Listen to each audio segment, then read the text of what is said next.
Paris, the Eiffel Tower, frogs' legs and fashion.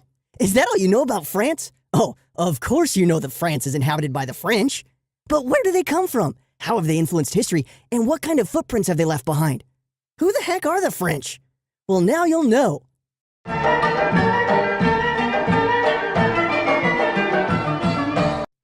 It all starts with a tribe called the Franks. In the year 486, the Franks conquered Gaul from the Romans, creating the Frankish kingdom in its place. From this, the tribe's king Clovis quickly established his dynasty, and together the Franks gradually expanded their domain. For 300 years, they fought on and for new frontiers. Along the way, they saved Europe from an Arab invasion, defeating them at the Battle of Poitiers in 732 AD. During King Charlemagne's rule, the Frankish kingdom grew into an empire that occupied most of Western and Southern Europe. Basically, everyone was afraid of them. The Franks also managed to capture the Pope for a period of time, forcing future popes to live in France instead of Rome. The French additionally never missed a crusade. In 1337, the French entered the 100 Years' War against England. At first, the English were winning, but then the beautiful Jeanne d'Arc appeared to save France. She fought for France against all odds, and they eventually won the war. She was later handed over to the English, just in case, and burned at the stake. Around the time that Columbus was discovering America, the French were involved in wars with half of Europe for control over Italy and the Mediterranean, but they could not win. After that, the French became divided into Catholics and Protestants, leading to the French Wars of Religion and the St. Bartholomew's Day massacre against the Protestants. Then came the French Musketeers and Cardinal Richelieu. After the Sun King built Versailles and the French fought more and even more wars, France founded a bunch of colonies in America, Africa, and India.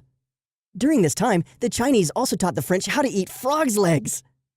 Due to all these undertakings, the French people became very unhappy, which gave birth to the Great French Revolution in 1789. First, they beheaded the king, angering the other monarchs of Europe. Despite some resistance, the French welcomed the rise of Napoleon. He saved France and even captured all of Europe for a time, until he mistakenly decided to attack Russia. There, he finally lost and returned in 1813. 2 years later, he lost the Battle of Waterloo, which caused the French to finally calm down. For 55 years, the French did not touch its neighbors, but made war with the Russians in Crimea and the Mexicans in North America. But suddenly, in 1870, the Germans attacked, and they have been bitter enemies ever since. However, France has had a good relationship with America, in 1885 gifting the country the Statue of Liberty, and 4 years later building themselves the Eiffel Tower. In the First World War in 1914, the French fought against their worst enemies, the Germans, and only after 5 years of war were barely able to overcome them. But in the Second World War in 1940, the Germans were led by Hitler, and they captured all of France. The occupation did not last long, and in 1945, Germany capitulated. Long-awaited peace came to Europe. Again, the French began to bake croissants and shoot films, making funny cars and playing football. They also acquired nuclear weapons, joined NATO, reconciled with the Germans, and established with them the European Union. Such is how they are, the French. Vive la France! Don't forget to subscribe to the channel and share the video.